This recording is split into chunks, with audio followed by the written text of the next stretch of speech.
How to do kaleidoscope effect. To begin, I added a video to my timeline and I want to create a kaleidoscope effect like you see in movies. Select your video and go to Effect Controls and set the scale to 50.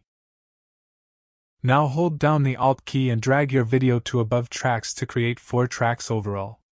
Then go to Effects panel and search for Flip. Drag and drop horizontal flip effect into your top video. Drag vertical flip into next video and drag both horizontal and vertical flip to the next clip and leave the bottom clip with no effect. Now with Selection tool, double-click in the preview to select it and move it to the bottom left. Move the next clip to the top right and the next clip to the top left and the last clip to the bottom right.